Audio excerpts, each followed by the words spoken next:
Our subject for these sessions is how to be ready for Christ's return. ఈ ఉదయకాలము మన సమావేశంలో యేసుక్రీస్తు వారి రాకడ కోసం మనము ఎలా సిద్ధపడాలి అనేటువంటి అంశాన్ని పరిశీలన చేస్తున్నాం.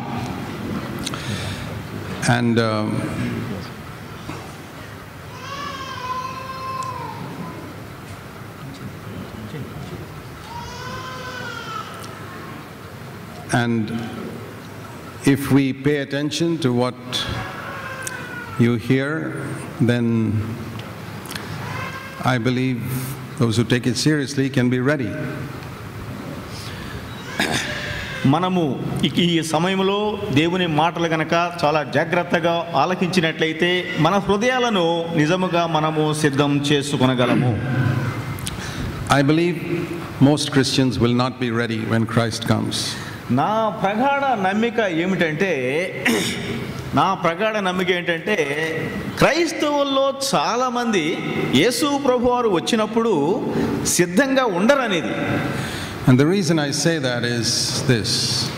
దానికి గల ప్రబలమైన కారణము ఏమిటంటే, when Jesus came the first time, యేసుక్రీస్తు వారు మొదటిసారి ఈ లోకానికి వచ్చినప్పుడు most of the Jewish people were not ready for his coming.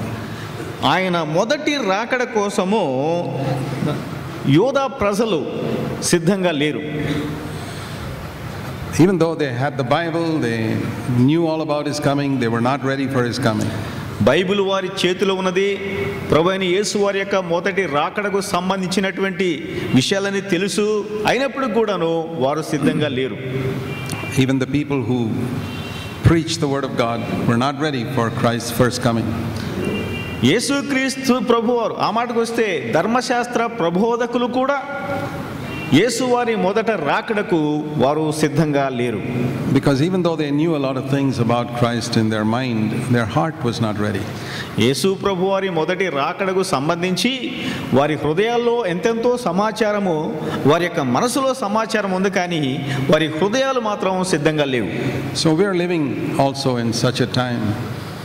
సరిగ్గా అలాంటి పరిస్థితుల్లోనే మనము కూడా ఈనాడు జీవిస్తూ ఉన్నాం. Many people know so much about Christianity in their minds, but they're not ready in their hearts. క్రైస్తవ సత్యానికి సంబంధించి ఎన్నెన్నో విషయాలు క్రైస్తవులు తెలుసుకుని ఉన్నారు ఈనాడు కూడా, కానీ వారు మాత్రం సిద్ధంగా లేరండి. There are many things happening around us in the world today that indicate that we are close to the coming of Christ. ఈనాడు ప్రపంచవ్యాప్తంగా జరుగుతున్నటువంటి సంఘటనలను మనం గమనించినట్లయితే యేసుక్రీస్తు వారి రెండవ రాకడకు మనము చాలా సమీపంగా ఉన్నాం అనేటువంటి సత్యం తెలుసుకుంటూ ఉన్నాం. But many Christians are only interested in observing those signs. చాలామంది క్రైస్తవులు ప్రపంచంలో జరుగుతున్నటువంటి సూచక్రియలను తెలుసుకోవడానికే వారు ఇష్టపడుతున్నారు, కానీ సిద్ధపాటు మాత్రం లేకుండా ఉంటూ ఉన్నారండి. But when Jesus spoke about his second coming, he always emphasized being ready. అయితే యేసయ్య తన రెండవ రాకడ గురించి ఎప్పుడు ప్రబోధించినా కూడాను ప్రజలందరూ కూడాను సిద్ధంగా ఉండాలి, విశ్వాసులు అనేది ఆయన బోధించాడు.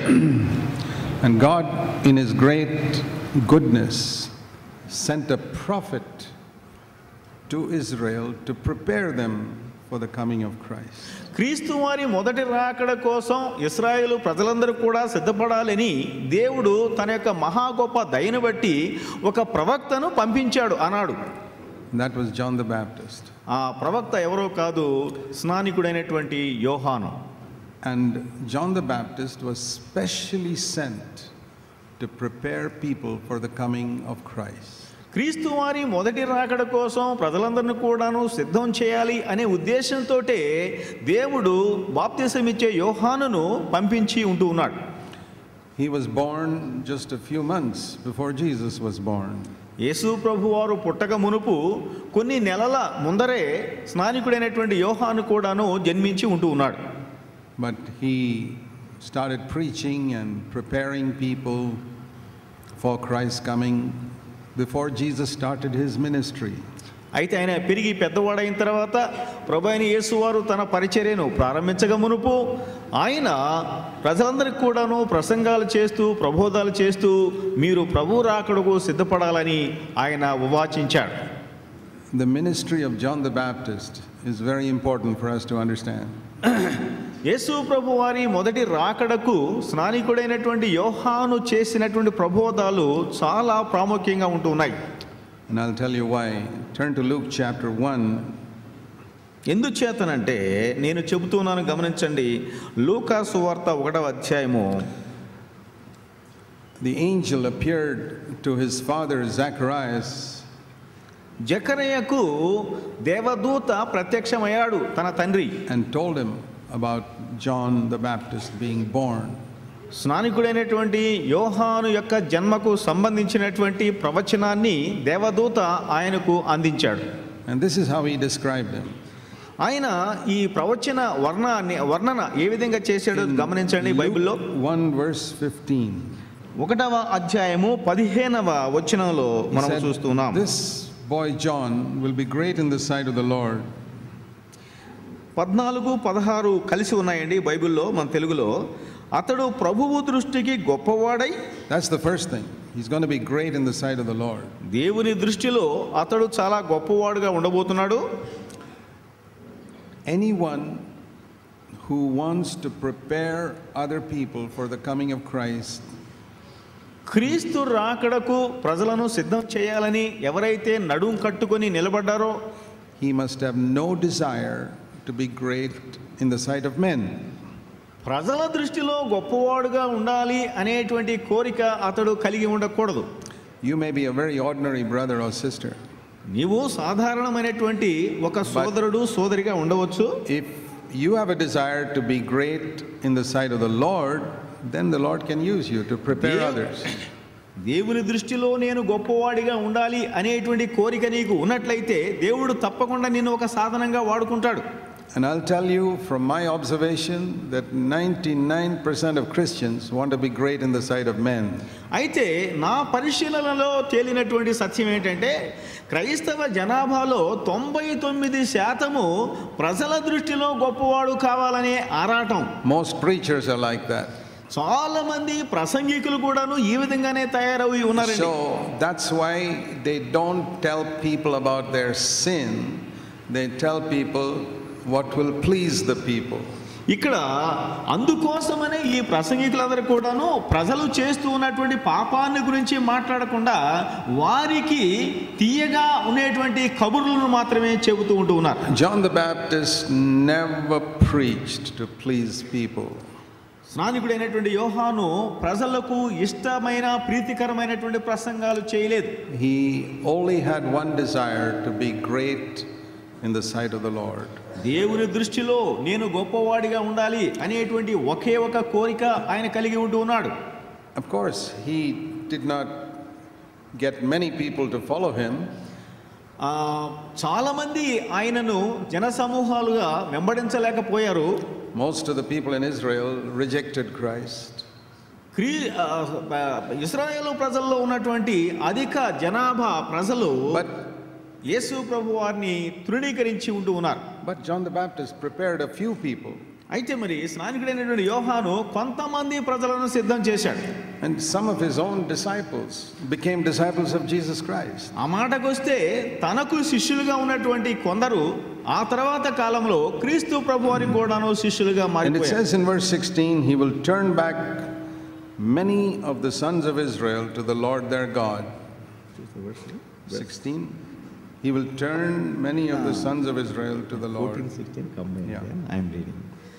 అతడు ప్రభు దృష్టికి గొప్పవాడై ద్రాక్షరసమైనను మద్యమైనను త్రాగక తన తల్లి గర్భమున పుట్టినది మొదలుకొని పరిశుద్ధాత్మతో నిండుకునిన వాడై ఇశ్రాయేలీయులలో అనేకులను ప్రభు అయిన వారి దేవుని వైపునకు మళ్ళించును. And then it says in verse 17, 17వ వచనంలో గమనించినట్లయితే, that he will go as a forerunner before Christ in the spirit and power of Elijah, to turn the hearts of the fathers to the children, the disobedient to the attitude of the righteous, so as to make ready a people prepared for the Lord.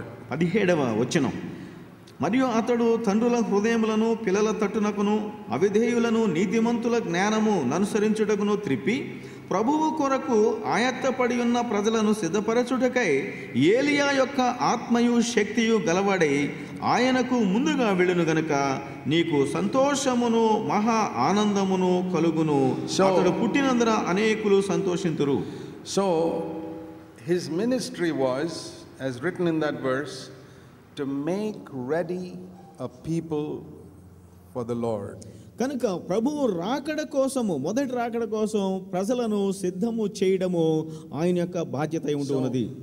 There was no prophet in the Old Testament who had that ministry.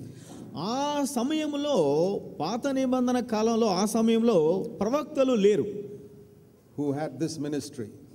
ఈ యొక్క పరిచర్య అంటే సిద్ధపాటు పరిచర్య కలిగినటువంటి ప్రవక్తలు లేరు. To specifically make people ready for the first coming of Christ. యేసువారి ప్రథమ రాకడకు ప్రజలను సిద్ధం చేయగలిగినటువంటి పరిచర్య కలిగిన ప్రవక్తలు యోహాను తప్ప ఎవరు కూడా లేరు. He was the only one. అతడు ఒక్కడే ఆనాడు ప్రవక్తగా ఉంటూ ఉన్నాడు. And it says here, he would come in the spirit and power of Elijah. ఏలియా యొక్క ఆత్మయు శక్తియు గలవాడై అతడు వచ్చును అనేటువంటి మాట మనం చూస్తున్నాం. Now in Malachi chapter 4, Malachi గ్రంథంలో 4వ అధ్యాయంలో మనం గమనించినట్లయితే the Lord says, ప్రభు అంటూ ఉన్నాడు, it was the last verse almost of the Old Testament. పాత నిబంధన గ్రంథానికి ఇది చిట్ట చివరి వచనంగా ఉంటూ ఉన్నది. The last prophecy in the Old Testament. పాత నిబంధన గ్రంథ కాల అంతంలో చివరి ప్రవచనంగా కూడాను ఇది ఉంటూ ఉన్నది. What was that? అదేమిటండి? Malachi 4 verse 5. మలాకీ గ్రంథము 4వ అధ్యాయము 5వ వచనం. I am going to send you Elijah the prophet before the coming of the great and terrible day of the Lord. యెహోవా నియమించిన భయంకరమైన ఆ మహా దినపు రాక మునుపు నేను ప్రవక్తయగు ఏలియాను మీ యొద్దకు పంపుదును. So there was a prophecy. అందుచేత ఆనాడు ఆ ప్రవచనాన్ని దేవుడు అందించాడు. Before the coming of the Lord, the prophet Elijah would come.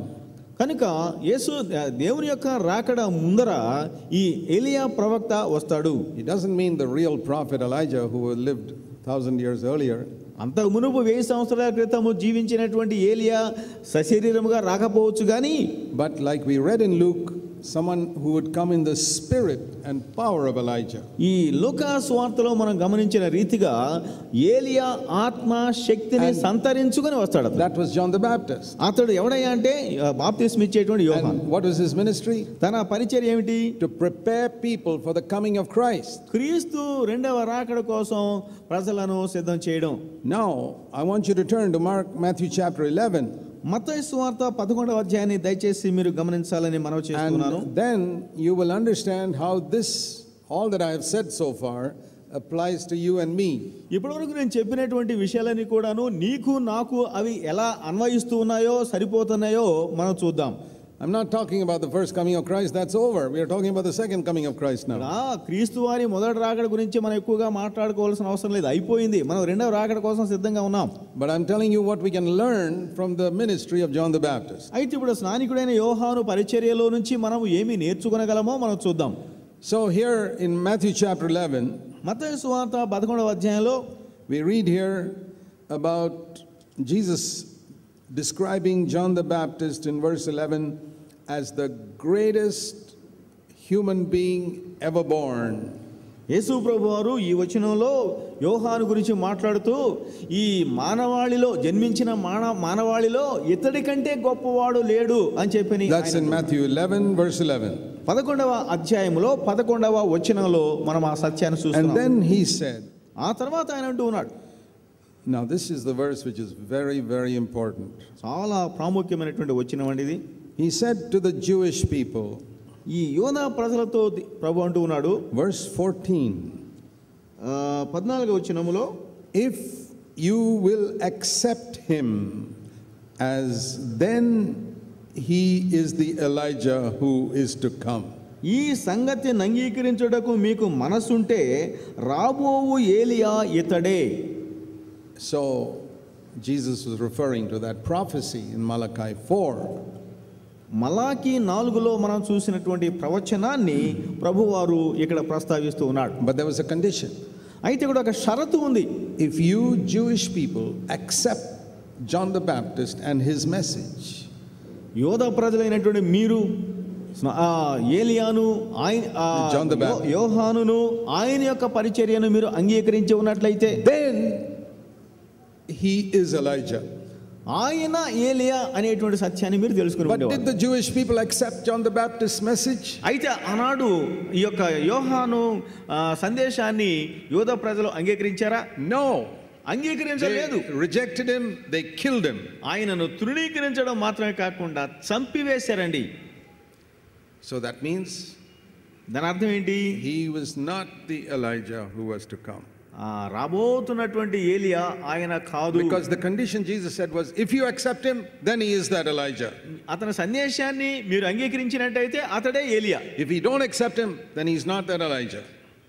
మీరు అంగీకరించకపోయినట్లయితే ఆ ఏలియా అతడు కాడు. So then that prophecy in Malachi 4 verse 5 is not yet fulfilled. అందుచేత ఈ మలాకి 4:5లో ఉన్నటువంటి ఆ ప్రవచనము ఇంకా సంపూర్ణము కాలేదు. If you go back to Malachi 4 verse 5, మళ్ళీ ఇంకోసారి మలాకి గ్రంథము 4వ అధ్యాయాన్ని గమనిద్దాం.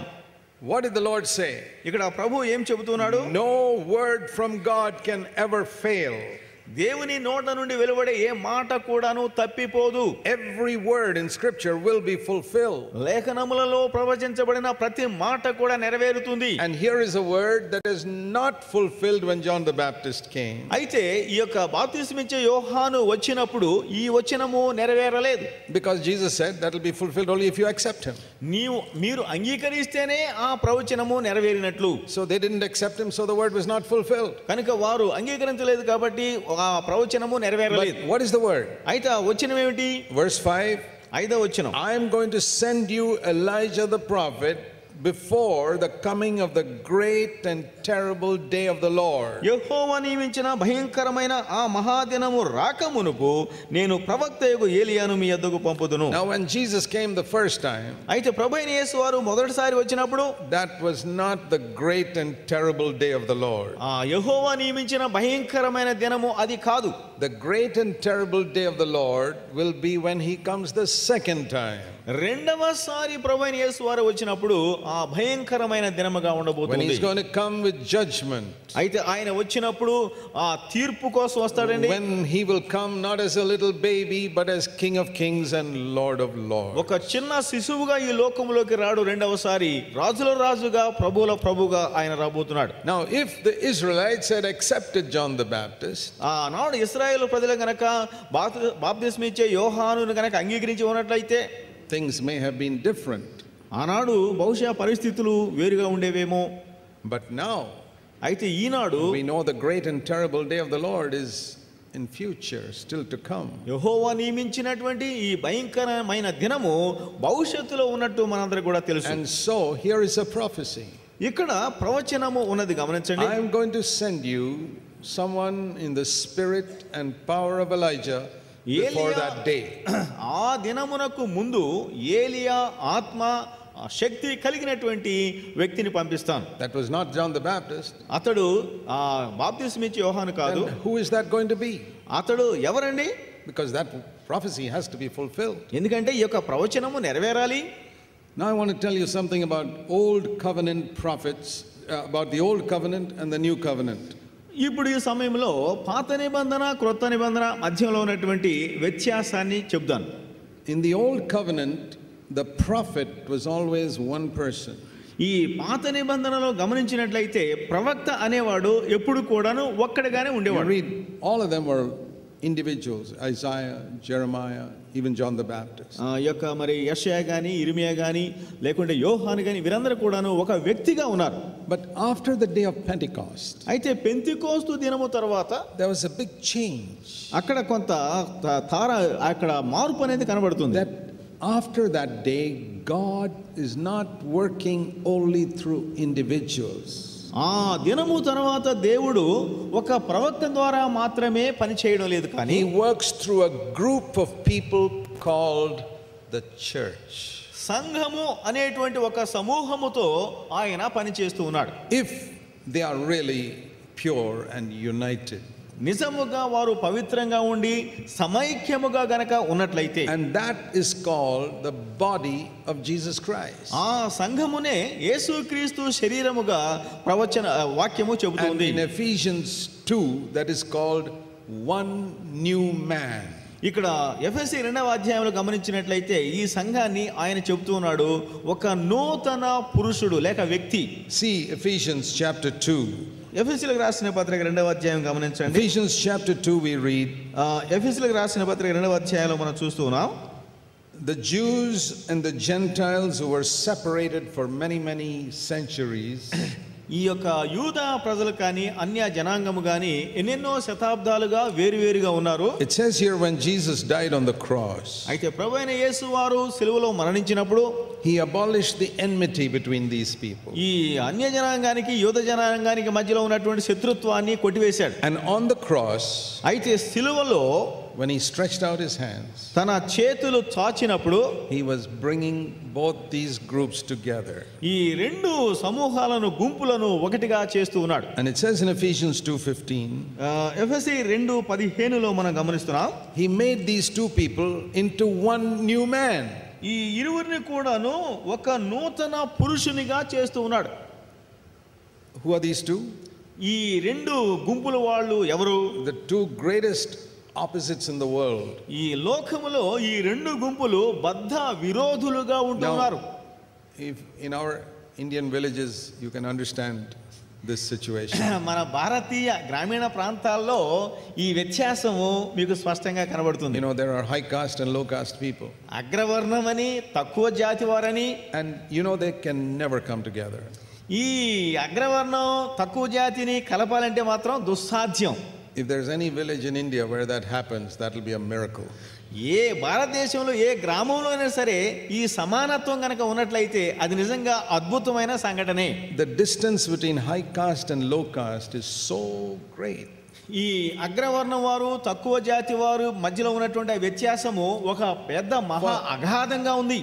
3,000 years they have not been able to come together. 3000 సంవత్సరాలుగా ఈ రెండు గుంపుల వారు ఒకటిగా కాలేకపోయారు. The distance between the Jews and the Gentiles was much greater than even that.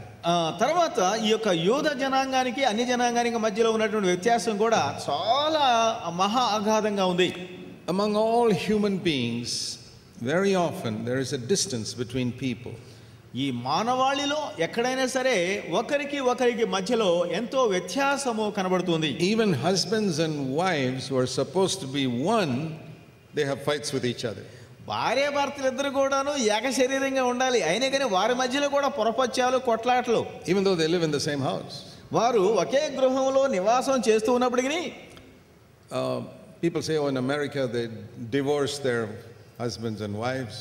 America దేశంలో అయితే విపరీతం అండి, భార్య భర్తలు కొట్లాడుకొని విడాకులు తీసుకుంటూ ఉంటారు. We say in India we don't do that.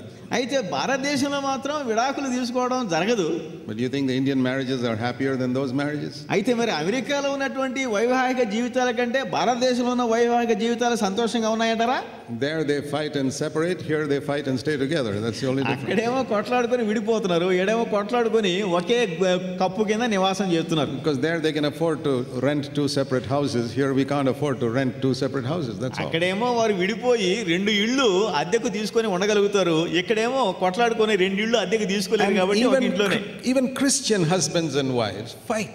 క్రైస్తవ కుటుంబాల్లో ఉన్నటువంటి భార్య భర్తలు కూడా కొట్లాడుకుంటూ It's ఉంటారు. very difficult to be one. ఒకటిగా ఉండాలంటే చాలా కష్టం. Churches fight with other churches సంఘాలు కూడా ఒకదానితో ఒకటి కొట్లాడుకుంటూ ఉంటాయి. because their doctrines are different. ఎందుకంటే సిద్ధాంతపరంగా విభేదాలు. What about one church where all the doctrines are the same? సిద్ధాంతాలన్నీ ఒకటిగా ఉంటే ఒక సంఘంగా ఉండొచ్చు కదా. There also they fight. అక్కడ కూడాను ఒక సిద్ధాంతం కలిగిన వాళ్ళు కూడా కొట్లాడుకుంటూ ఉంటారు. Just like it says here, there is an enmity in our flesh. మన శరీరములోనే ఈ శత్రుత్వ భావము అనేది ఉంది. Against everybody. ప్రతి ఒక్కరిలో కూడాను అది సర్వసాధారణం. Parents and children fight. Parents and children fight. తల్లిదండ్రులు పిల్లలు కొట్లాడుకుంటూ ఉంటారు. Neighbors fight. తర్వాత ఇరుగు పొరుగు వారు. There's an enmity in everybody's flesh. ప్రతి శరీరంలో కూడాను ఈ శత్రు భావము అనేది ఉంటుంది. Even Jesus' 12 disciples, after he preached to them, they were still fighting who is the greatest. యేసు ప్రభువారు 12 మంది శిష్యులకు ప్రబోధం చేసినప్పుడు కూడా వారిలో వారు మనలో ఎవరు గొప్పవారు అని కొట్లాడుతున్నారు. If you can get two people to become one, అందుచేత ఇద్దరు మనుషులను గనక మనం సమాఖ్యం చేయగలిగితే, that is a greater miracle than raising the dead. చచ్చిపోయిన వారిని తిరిగి లేపడం కంటే వీరిద్దరిని ఐక్యపరచడం మహా గొప్ప అద్భుత కార్యం. That is what Jesus prayed in John 17. యోహాను సువార్త 17వ అధ్యాయంలో ప్రభువైన యేసు వారు చేసిన ప్రార్థన ఇదే. Oh Father, I pray that they will be one. తండ్రి, వీరు ఒకటిగా ఉండునట్లు నేను ప్రార్థన చేస్తున్నాను. I pray that they will be holy. వారందరూ కూడాను పరిశుద్ధులుగా ఉండాలని ప్రార్థన చేస్తున్నాను. If you read John 17, there's only two things Jesus prayed for. ఇక్కడ యోహాను సువార్త 17వ అధ్యాయంలో మనం గమనిస్తే ప్రభువైన యేసు వారు రెండు విషయాల గురించి ప్రార్థించాడు. Keep them holy. వారిని పవిత్రంగా ఉంచాలని, sanctify them. వారిని పరిశుద్ధంగా ఉంచాలని. They live in the world, but don't let them get polluted by the world. దేవా, వారు ఈ లోకంలో జీవిస్తున్నారు కానీ లోక కాలుష్యం వాళ్ళకి అంటకుండా చూడండి. వారు ఏకంగా ఉండాలని. Not just externally one. వారు బాహ్యముగా ఒకటిగా కనబడడం కాదు. Not that they just sit in the same church. ఏదో ఒక చర్చిలో అందరితో పాటు కూర్చోవడం కాదు. But he said one as you and I are one. నీవు నేను ఏకమై ఉన్నట్లు వారందరూ కూడా ఏకంగా ఉండాలి. That is not by just making a committee of all the denominations. That's not what he's talking about. అంటే ఇక్కడ సంఘ శాఖల్లో కార్యవర్గాలు ఉంటాయి. ఆ కార్యవర్గాలు చేసి ఒకటిగా ఉండటం కాదు. You cannot organize this. You cannot organize this unity. ఈ యొక్క ఐక్యతను మనము సమస్థీకరించలేం. It has to be built by people who have accepted the cross. సిలువను అంగీకరించినటువంటి ప్రజలను ఏకంగా మనము నిర్మాణం చేయాలి. I'm not talking about the cross where Jesus died. That everybody accepts. ఇక్కడ యేసు ప్రభువారు చనిపోయినటువంటి ఆ సిలువ కొయ్య గురించి నేను మాట్లాడడం లేదు. Everybody accepts that. ఆ సిలువ సత్యాన్ని ప్రతి ఒక్కరు కూడా అంగీకరిస్తారు. I'm talking about the cross where we are crucified with Christ.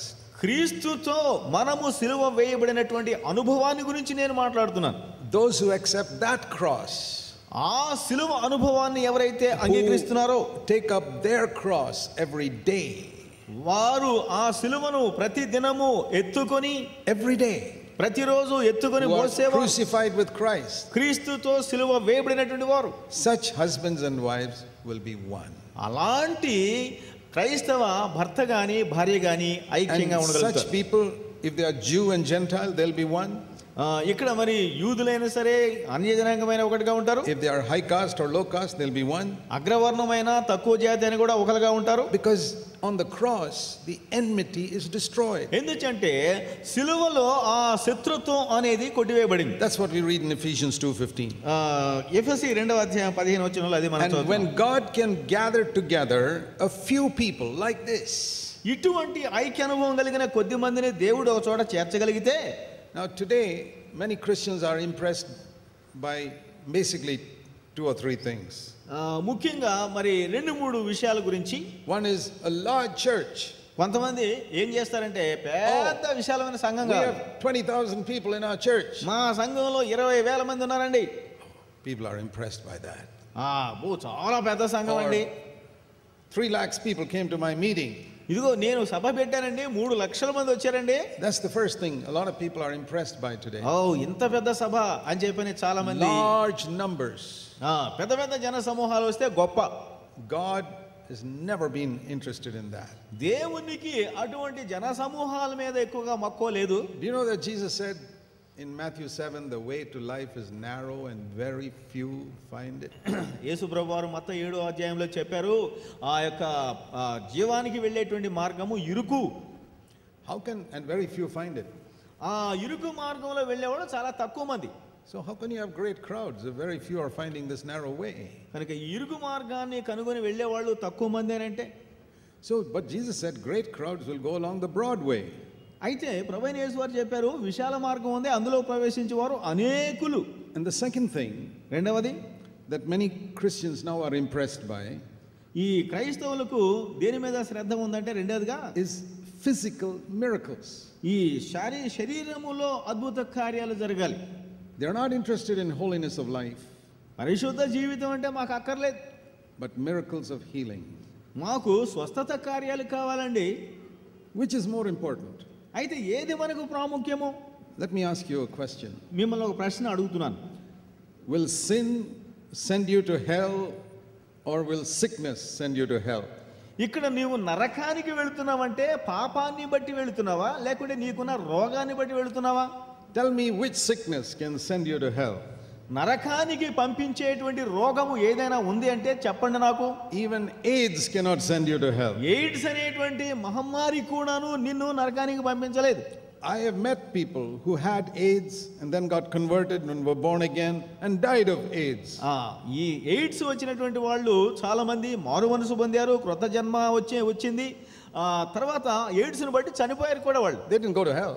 అయితే వారు నరకానికి పోలేదు, నరకానికి పోలేదు. But there are millions of people who have no sickness who go to hell. అయితే మరి చాలా మంది, కొన్ని లక్షల మంది ఉన్నారండి రోగం లేనటువంటి వాళ్ళు, అయినా కానీ వాళ్ళు నరకానికి వెళ్తారు. If you learn one thing, మీరు ఒక సత్యం నేర్చుకుంటే, the worst sickness cannot send you to hell. అతి భయంకరమైన జబ్బు కూడా మిమ్మును నరకగుండానికి పంపించదు. There are people in heaven who had leprosy, AIDS, cancer when they were on the earth. ఈ భూలోకంలో ఉన్నప్పుడు ఈ యొక్క కుష్ఠరోగం కానీ, ఎయిడ్స్ కానీ, ఈ క్యాన్సర్ జబ్బులు ఉన్నటువంటి వాళ్ళు పరలోకంలో మనకు కనబడతారు. But there are many people in hell who never had any sicknesses. అయితే మరి నరకంలో చాలా మంది మనకు కనబడతారు ఎటువంటి జబ్బు లేనటువంటి వాళ్ళు. But do you think Christians have learned that lesson? అయితే మరి క్రైస్తవులమైనటువంటి మనం ఆ సత్యం నేర్చుకున్నామా? నేర్చుకోలేదు. Most Christians are more interested in healing from sin than in healing from sickness than in deliverance from sin. అధిక సంఖ్యాకులైనటువంటి క్రైస్తవులు తమకున్నటువంటి జబ్బుల బారి నుంచి విడుదల పొందాలనే ఆశే కానీ ఈ పాపపు రోగం నుంచి విడుదల పొందాలనేటువంటి ఆసక్తి లేకుండా they are more interested in healing from sickness. ఎందుకంటే రోగము నుండి స్వస్థత కావాలని వారి ఉద్దేశం, not healing from their sinful life. వారి యొక్క పాప రోగము నుంచి స్వస్థత కావాలని కాదు. That is why Christians are drifting away today. క్రైస్తవులు గాలిలో తేలియాడుతున్నారండి దీనిని బట్టే. One, they are more interested in numbers than in quality. అందుచేత మన ప్రజలందరూ కూడాను రాశి కోసం ఆరాటపడుతున్నారు కానీ వాసి అక్కర్లేదు. Secondly, they are more interested in healing from sickness than freedom from sin. రోగము నుండి స్వస్థత కోసం ఆరాటమే కానీ పాపము నుండి విడుదల అనేది వారికి అక్కర్లేదు. Another thing a lot of Christians today are interested in, చాలా మంది క్రైస్తవులు నాడు ఆసక్తి కనబరుస్తున్నారు. they are more interested in hearing good Christian music than hearing a challenging word of God. మంచి క్రైస్తవ సంగీతం అంటే ఎంతో ఆరాటపడుతున్నారు కానీ మంచి వాక్య ప్రబోధం కోసం మాత్రం వాళ్ళు ఆరాటపడటం లేదు. A challenging word of God can prepare you for heaven. దేవుని వాక్యపు సవాలు గనుక నీ ముందు ఉన్నట్లయితే దేవుని రాకడ కోసం నిన్ను అది సిద్ధపరుస్తుంది. Good music will only entertain you temporarily. ఈ మంచి సంగీతం అనేది తాత్కాలికంగా మీకు శ్రవణానందకరంగా ఉంటుంది కానీ if we don't get our priorities right, we will never be ready for the coming of Christ. మన జీవన ప్రాధాన్యతలను సక్రమము చేసుకొనకపోతే దేవుని రాకడకు మనం సిద్ధపడలేం. What did Jesus pray in John 17? యోహాను సువార్త 17లో ప్రభువైన యేసు వారు చేసిన ప్రార్థన. Did he say, Lord, Father, make my disciples all good musicians? ఇదిగో నా శిష్యులందరిని కూడాను మంచి సంగీత కళాకారులుగా చేయి తండ్రి. He never even prayed, heal them of all their sicknesses. దేవా వారి రోగాలన్నిటిని కూడా స్వస్థపరచని కూడా ప్రార్థన చేయలేదు. He never even prayed, make them great in number in every city. దేవా ప్రతి నగరంలో కూడాను వారు అధిక సంఖ్యలో అభివృద్ధి చెందినట్లు అని కూడా చేయలేదు. We need to learn to pray like Jesus prayed. యేసయ్య ప్రార్థించిన రీతిగా మనము కూడా ప్రార్థించడం నేర్చుకోవాలి. There were only two things that Jesus prayed for his disciples in John 17. యోహాను 17లో ప్రభువైన యేసు వారి శిష్యులకు చేసిన ప్రార్థన రెండే. Make them holy, వారిని పరిశుద్ధులుగా చేయము, and make them one. వారిని ఐక్యముగా ఉంచుము. So wherever in order to be holy, you have to be crucified with Christ. మనము పరిశుద్ధ జీవితం జీవించాలంటే క్రీస్తుతో పాటు సిలువ అనుభవాన్ని పొందాలి. In order to be one with others, you have to be crucified with Christ. కనుక మరి ఇతరులతో మనం ఐక్యంగా ఉండాలంటే క్రీస్తు సిలువ అనుభవం కలిగి ఉండాలి. To sing good Christian music, you don't have to be crucified with Christ. ఈ క్రైస్తవ సంగీతం వినినంత మాత్రాన సిలువ అనుభవం నీకు రాదు. And if you want to gather a large church, you must definitely not preach being crucified with Christ. కనుక మరి పేద సంఘం నీకు కావాలంటే సిలువతో నీవు సిలువ వేయబడాలి అని నువ్వు ప్రసంగం చేయలేవు. No, you must preach how to make money.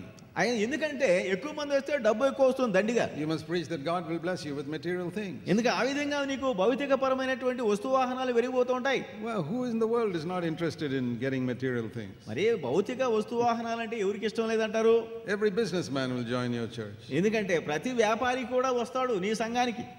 But if you teach them not to love money, డబ్బును ప్రేమించొద్దయ్యని ప్రసంగం చేస్తే, and to die to your own self life, అయ్యా నీ స్వార్థ జీవితానికి నువ్వు చనిపోవాలని ప్రసంగం చేస్తే, to stop lusting after women, తర్వాత స్త్రీల పట్ల వ్యామోహం నీకు వద్దయ్యా, and if you preach that internet pornography will take you to hell, అదిగో ఆ యొక్క మరి ఇంటర్నెట్ లో వస్తూ ఉంటుంది ఈ యొక్క వ్యభిచారికి సంబంధించి, దాని కనుక మనం ఎత్తి చూపెడితే, oh, you won't have a big crowd. ఈ మన గనక వీటిని గురించి మాట్లాడితే ఎక్కువ మంది మన సంఘానికి రారు. But you'll have a church that Jesus approves of. అయితే ప్రభువైన యేసు వారు అంగీకరించేటువంటి ఒక సంఘం ఉంది. That such a church will be one new man. ఆ సంఘము ఒక నూతన పురుషుడిగా ఉంది. And such a church will be the Elijah in the last days. అటువంటి సంఘము ఈ అంచె దినములలో ఏలియాగా ఉంటుంది. Doing what? ఏం చేస్తుంటాడు? Doing the ministry of John the Baptist, స్నానికుడైన యోహాను చేసినటువంటి పరిచర్య, preparing people for the coming of the Lord. ప్రభుని రాకడ కోసం ప్రజలను సిద్ధం చేసే పరిచర్య. That is the most important ministry that any Christian should fulfill in these days. ఈ దినాల్లో ఏ క్రైస్తవుడైనా సరే నెరవేర్చవలసినటువంటి అత్యంత ప్రధానమైనటువంటి పరిచర్య ఇది. Now I'm not talking to people who are not born again. తిరిగి జన్మ అనుభవం లేని వారి గురించి నేను మాట్లాడడం లేదు. Let me mention this. If you're just born in a Christian family, I'm not talking about this is not for you. ఏదో తల్లిదండ్రులు క్రైస్తవులు, నువ్వు కూడా క్రైస్తవుడిగా పుట్టావంటే నీ గురించి నేను మాట్లాడడం లేదు. If you are just born in a Christian family, the first thing you need is to be born again. ఎందుకంటే నీవు తిరిగి జన్మ అనుభవం లేకుండా ఉన్నట్లయితే మొట్టమొదటిగా ఈ తిరిగి జన్మ అనుభవం నీకు రావాలి. Which means you have to repent of your sins and receive Jesus Christ as your Lord. తిరిగి జన్మ అంటే పాపాల గురించి పశ్చాత్తాపడి ప్రభువైన యేసును రక్షకుడిగా హృదయంలో చేర్చుకోవాలి. That means you got to get married to Christ. దాని అర్థం ఏంటంటే ప్రభువైన యేసుతో నీవు వివాహం చేసుకోవాలి. And your whole life will change. నీ జీవితం అంతా కూడాను సమూలంగా మారిపోతుంది. See, being born again is like getting married. అందుచేత ఈ యొక్క మరి తిరిగి జన్మ అంటే ఒక వివాహ వ్యవస్థ లాంటిది. You know, a young girl's life completely changes when she gets married. ఎందుకంటే ఒక యువతి కానీ యువకుడు కానీ ఇది అయిన తర్వాత, వివాహం అయిన తర్వాత సంపూర్ణంగా మారిపోతారు. Look at the number of things that change in her life. వారి జీవితాల్లో మార్పును మీరు గమనించవచ్చు. Before she is married, ఒక యువతి ఉందంటే వివాహానికి ముందు she can go where she likes, live where she likes, do what she likes. ఎక్కడికి వెళ్ళాలంటే అక్కడికి, ఏం చేయాలంటే అది ఇష్టం వచ్చినట్టుగా చేస్తుంది. But the moment she gets married, అయితే ఆమె వివాహం చేసుకున్న తర్వాత first of all she has to change her name and get a new name. అప్పుడు ఆమెకు క్రొత్త పేరు వస్తుంది. She gets her husband's name. ఎందుకంటే భార్య పేరు పక్కకి తగులుకుంటుంది. Imagine she gives up her father's name which she's had for 20 years. 20 సంవత్సరాలుగా తండ్రి పేరు ఉంది, ఆ పేరును తీసివేసి and takes her husband's name. తన భర్త పేరును ఇప్పుడు ఆమె పెట్టుకుంటుంది. She may have to give up her job. She'll go and live with her husband 1,000 kilometers away. ఒకవేళ గనక ఆమె ఉద్యోగం చేస్తుంటే విడిచిపెట్టేసి భర్త దగ్గరకు 1000 మైళ్ళు దూరం వెళ్ళిపోవాలి. She has to leave her parents' home and go and live with her husband. తర్వాత తల్లిదండ్రులను విడిచిపెట్టి భర్త వద్దకు వెళ్ళాలి. Her life completely changes. తన జీవితం సమూలంగా మారిపోతుంది. Did your life completely change when you gave your life to Christ? క్రీస్తుకు నీ జీవితం ఇచ్చినప్పుడు నీ జీవితం కూడా సంపూర్ణంగా మారిపోయిందా? If it did not change, ఒకవేళ మార్పు చెందకపోతే, then I don't know whether you're really married to Christ. క్రీస్తుకు నిజముగా నీవు వివాహం చేసుకున్నావో లేదో నాకు అనుమానమే. Maybe you just became a church member. ఒక సంఘ సభ్యుడిగా చేరి ఉండవచ్చునేమో. And you take the name of Christ without being married to him. క్రీస్తుకు వివాహము చేసుకొనకుండానే ఆయన పేరును నువ్వు పెట్టుకోవచ్చు. A lot of people like that. అలాంటి ప్రజలు చాలా మంది ఉంటూ ఉన్నారు. You can't say you're a Christian if you're not married to Christ. క్రీస్తుతో వివాహం కాకుండా నేను క్రైస్తవుణ్ణి అని నువ్వు ఎన్నడూ కూడాను చెప్పలేవు. The word Christian means married to Jesus Christ. క్రైస్తవుడు అనంటే క్రీస్తుతో వివాహం చేసుకునేవాడు. See, my wife got my name only when she got married to me. నా భార్యకు నా పేరు ఎప్పుడు వచ్చింది? నాతో వివాహం అయినప్పుడు. Now if 100 women go around saying they are Mrs. Jack Poonen, that doesn't make them Mrs. Jack Poonen. ఒకవేళ 100 మంది స్త్రీలు మేము శ్రీమతి జాక్ పూనన్ అంటే కూడా ఎవడో నమ్మడు. No, they got to get married to me. ఎందుకంటే వారు నాకు వివాహం కాలేదు. you got married to your husband, that's why you got his name. నీవు నీ భర్తతోటి వివాహం చేసుకున్నావు కనుక ఆయన పేరు నీకు వచ్చింది. And when you get married to Christ, అదే విధంగా క్రీస్తుతో నీ వివాహం చేసుకున్నావు, then అప్పుడు you can say, I'm a Christian. నేను క్రైస్తవుణ్ణి అని నువ్వు చెప్పగలుగుతావు. But that word Christian has become devalued. అయితే ఆ క్రైస్తవుడు అనేటువంటి పదమే ఈనాడు విలువ లేకుండా పోయింది. I remember in my younger days, 1 rupee was a lot of money. నేను నా చిన్న బాల్యంలో ఉన్నప్పుడు ₹1 అంటే అమ్మో చాలా పెద్ద డబ్బు. 1 rupee. అమ్మో ₹1 నాకు దొరికిందే. When I was 10 years old, 10 సంవత్సరాల వయసులో ఉన్నప్పుడు that was a lot of money. ₹1 అంటే ఎంతెంతో విలువ అండి. Today even the beggars will throw it away if you give them 1 rupee. అయితే ఈ రోజున నువ్వు రూపాయి కనుక భిక్షగాడికి ఇస్తే వాడు నీ మొహాన్ని కొట్టేస్తాడు. The money has devalued. ఎందుకంటే ఆ రూపాయి విలువ అనేది పూర్తిగా పోయింది. The same way, అదే విధముగా in the early days, అంత్య దినములలో we read in Acts 11 అపోస్తలుల కార్యం 11లో మనం గమనిస్తే and verse 26. అపోస్తలుల కార్యములు 11:26లో మనం చూస్తాం. The last part, 11:26లో చివరి భాగము. it says the disciples were first called Christians. ఇక్కడ 11:26 వచనంలో మనం గమనించినట్లయితే The last part, the disciples were first called Christians. క్రైస్తవులుగా వారు The disciples. శిష్యులు క్రైస్తవులుగా పిలువబడ్డారు. So who were called Christians first? ఇక్కడ క్రైస్తవులుగా పిలువబడింది ఎవరు? Disciples. శిష్యులు. Disciples of Jesus Christ. క్రీస్తు శిష్యులు మాత్రమే You know పిలువబడ్డారు. what disciple means? ఈ శిష్యుడు అంటే అర్థం ఏంటి? I am a learner and a follower. నేను నేర్చుకుంటున్నాను, అనుసరిస్తున్నాను. Those who wanted to learn from Jesus and follow Jesus in his footsteps were called Christians. యేసు దగ్గర నేర్చుకొని ఆయన అడుగుజాడల్లో నడిచేటువంటి వాళ్ళనే శిష్యులు అంటాం. Look at the people who call themselves Christians today. ఈ రోజున చాలా మంది క్రైస్తవులుగా చెప్పుకుంటున్నారు, గమనించండి. They cheat, they tell lies. వారు మరి మోసం చేస్తారు, అబద్ధాలు ఆడతారు. They drink. వారు మరి They get drunk. తాగుతారు. They get drunk. వారు మరి పచ్చి తాగుబోతులు. Fight. వారు మరి కొట్లాడతారు. They do all types of wrong things just like anybody else. ఈ లోకంలో ఏ ఇతర మనిషి కంటే ఆ విధంగానే వాళ్ళు చేస్తున్నారు. The word Christian has become devalued just like the rupee. అదే అందుచేత ₹1కి విలువ పోయినట్టుగానే ఈ క్రైస్తవ పదానికి కూడాను విలువ పోయింది. So we need to come back to the meaning of that word. అందుచేత మనము ఆ యొక్క పదములో ఉన్నటువంటి అర్థాన్ని, Married to Jesus Christ. క్రీస్తుతో మనము వివాహం చేసుకోవాలి. That's the meaning of that word. ఆ పదంలో ఉన్నటువంటి అర్థం అదే. I'm married to Jesus Christ. నేను ప్రభువైన యేసుతో వివాహం చేసుకున్నాను. I've given up my own will now. ఇప్పుడు నా చిత్తం లేదు. I've given up my own plans. నా యొక్క ప్రణాళిక లేదు. You know, just like a newly married girl says. ఇక ఒక నూతనమైనటువంటి అమ్మాయి వివాహం చేసుకున్నప్పుడు అదే చెబుతుంది. You go and ask this newly married girl, what are you going to do? అప్పుడు కొత్తగా పెళ్ళైనటువంటి అమ్మాయి దగ్గరికి వెళ్ళి, అమ్మాయి ఏం చేయబోతున్నావు? I don't know, ask my husband. నాకేం తెలుసు, పక్కనే మా ఆయన ఉన్నాడు, ఆయన అడగండి. Do you say that? మాట చెప్తారా లేదా? You say, I have to seek the Lord. I don't know what he wants me to do. మరి ఏమోనండి, దేవుడు ఏం కోరుకుంటున్నాడో, ఆయన చిత్తం ఏంటో తెలుసుకోవాలండి. Those are true disciples. వారంటే నిజమైనటువంటి శిష్యులండి. Given up their plans because they got married to Christ. ఎందుకంటే క్రీస్తుతో వివాహం చేసుకున్నారు కాబట్టి వాళ్ళ సొంత ప్రణాళిక ఇప్పుడు లేదు. You get 2-3 people like that. అటువంటి వాళ్ళు 2-3 ఒకటైతే, I'm not talking about 200-300. 200-300 కాదండి, 2 or 3. 2-3 అలాంటి వారు, even 2. 2 కనీసం. The Lord says, I am in the midst. నేను వారి మధ్య ఉంటాను అంటున్నాడు. And that will be the beginning of a church which is the body of Christ. అదే అప్పుడే క్రీస్తు శరీరముగా పిలువబడేటువంటి సంఘము ఏర్పడుతుంది. And that number may increase. ఆ యొక్క సంఖ్య పెరగవచ్చు. You know, that's how a baby is formed in a mother's womb. ఒక తల్లి గర్భములో శిశువు ఆ విధంగా రూపుదిద్దుకుంటుంది. 2 very small units become 1. ఎందుకంటే 2 చిన్న కణములు ఒకటి అవుతాయి. They are very small. అవి చాలా You చిన్నవి, can't even see it. వాటిని చూడలేం కూడా. But it's become 1. అవి ఒకటి అవుతాయి. And that's the beginning of a body. అది ఒక శరీరానికి రూపు. It's not 200 or 300. ఇక్కడ 200-300 కాదు, It's just 2. 2 మాత్రమే. They become 1. వారు ఒకటవుతున్నారు. And that's the beginning of a body. అది ఆ శరీరానికి And ప్రారంభం. then it grows and grows and grows. ఆ శరీరము పెరుగుతుంది, పెరుగుతుంది, But పెరుగుతుంది. all the cells are united. ఆ కణములన్నీ కూడాను ఒకటిగా అవుతున్నాయి, ఐక్యంగా. When the cells stop, being united, అయితే ఈ కణములు గనక ఒకటి కాకపోతే then we call it a miscarriage or an abortion. అంటే అది గర్భస్రావం అయిపోతుంది Then the body rejects that. దాని అర్థం ఏంటంటే ఆ శరీరం, ఆ కడుపులో శరీరం ఎమ్మలేదు, that baby can't be born. ఆ యొక్క శిశువు ఈ లోకంలో జన్మించలేదు. Not because it's not good looking or not healthy. అరే మంచిగా కనబడడం లేదు, ఆరోగ్యం లేదు అని కాదండి. They were no longer one. అవి ఒకటిగా లేవు ఆ కణములు.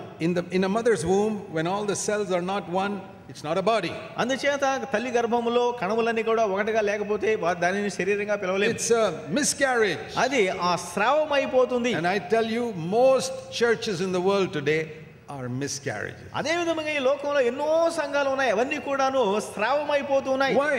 ఎందుకు? They're not one. ఎందుకంటే ఒకటిగా They're not one. వారు ఒకటిగా ఉండలేకపోతున్నారు. So what is a body? శరీరం అంటే ఏమిటి? Where all are one. ఈ కణములన్నీ కూడాను ఒకటిగా ఉండాలి. That's what happens.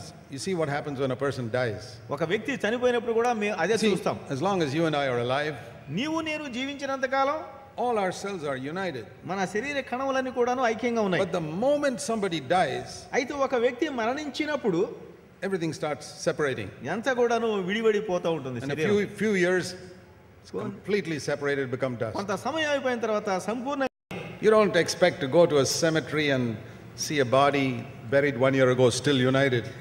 ఒక సమాధిలోకి వెళ్ళి సచినోడిని ఒక సంవత్సరం తర్వాత తవ్వామనుకోండి, మనిషి కనపడ్డాడు, మట్టే. You expect it all separated. ఎందుకంటే మొత్తం మట్టి అయిపోయాడు. The church is not a dead thing.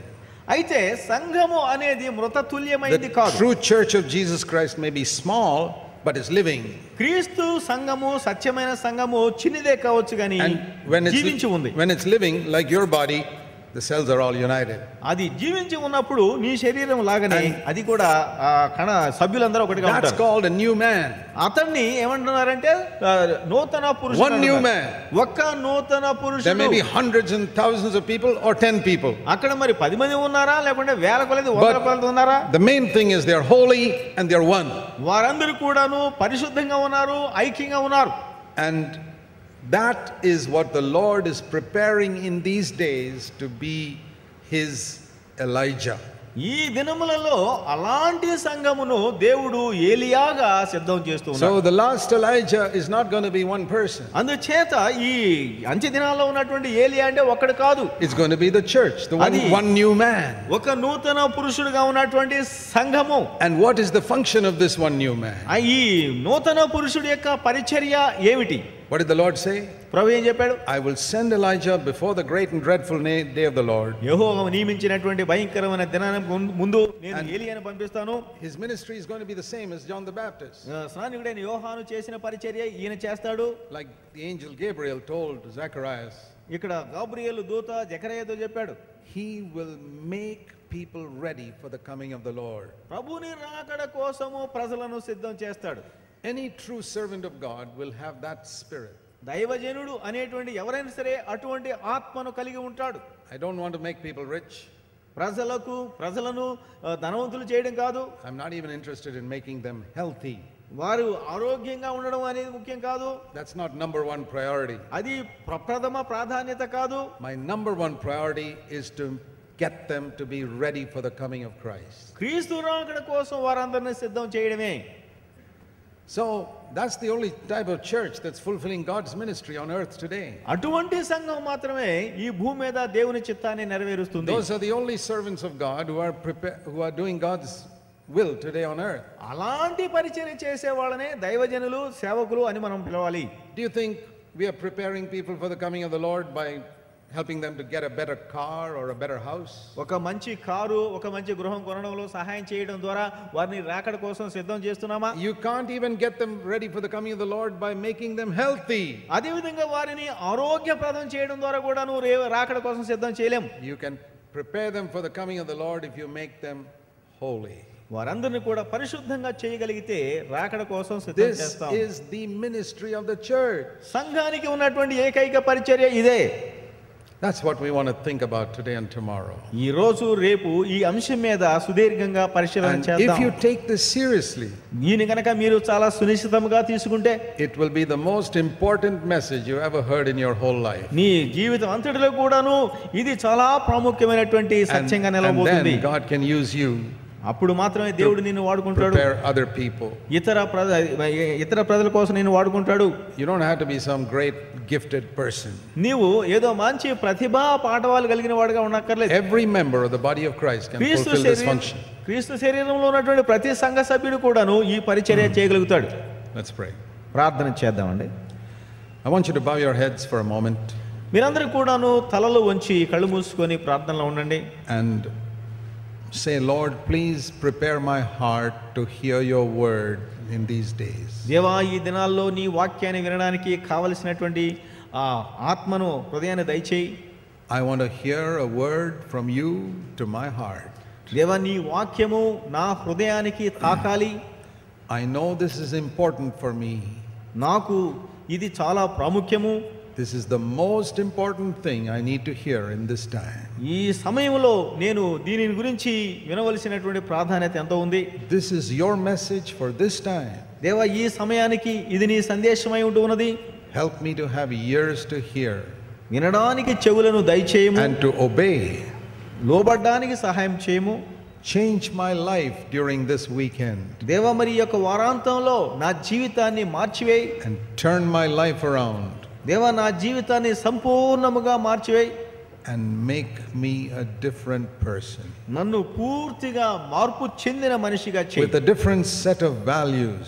దేవా, మరి ఆ ఆధ్యాత్మిక విలువలు తెలుసుకోవడం కోసం, Values that are more in tune with your values. దేవా, మరి నీ విలువలకు అనుగుణముగా పవిత్రమైన విలువలు.